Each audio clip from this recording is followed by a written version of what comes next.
as long as you're in a marriage, there's nothing sole. Yes, there is nothing. You cannot say that I own this exclusively. Welcome to today's episode of Real Estate in Kenya. My name is Sarah Wahogo, CEO at Username Properties Limited.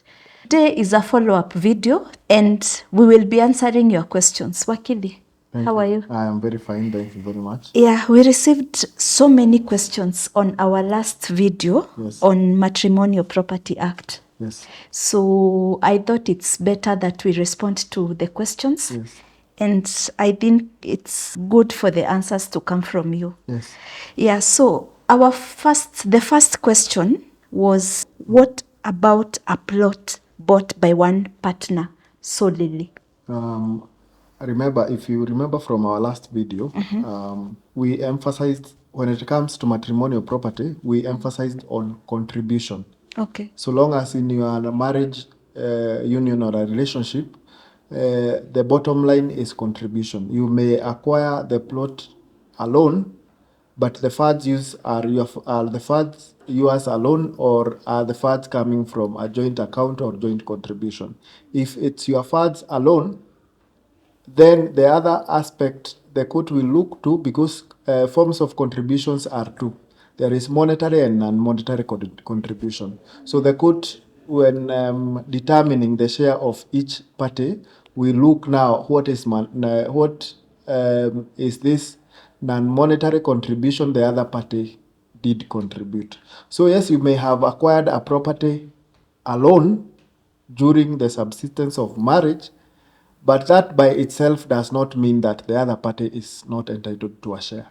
Because there is that also aspect of non-monetary contribution. It will not be 50-50 as if parties contributed equally, but the court, in its own wisdom, it will assess what is a fair share of the other party who did not contribute monetary contribution. Okay. Yes. So basically what it means is that as long as you're in a marriage, there's nothing sole.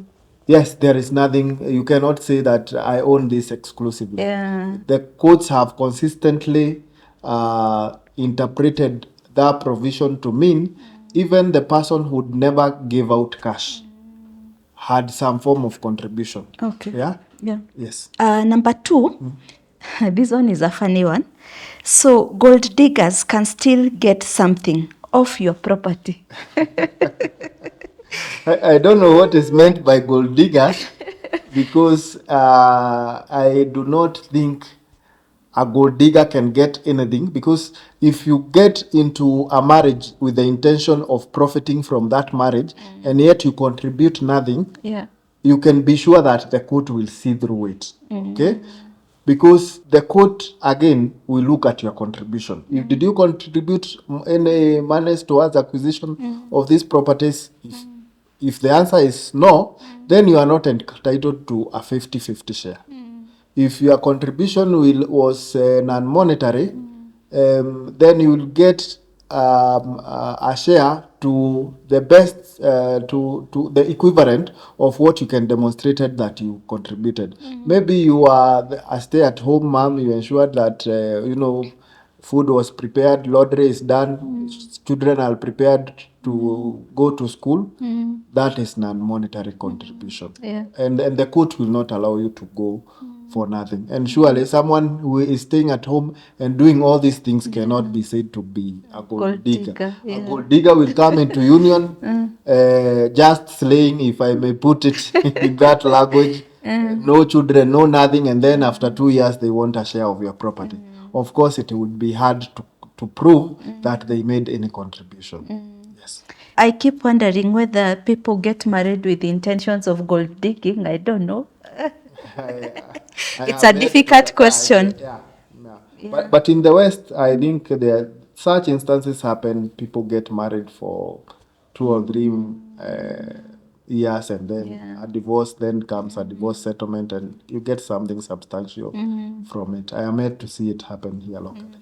Question number 3, what if a partner buys a parcel before marriage and later develops it after marriage?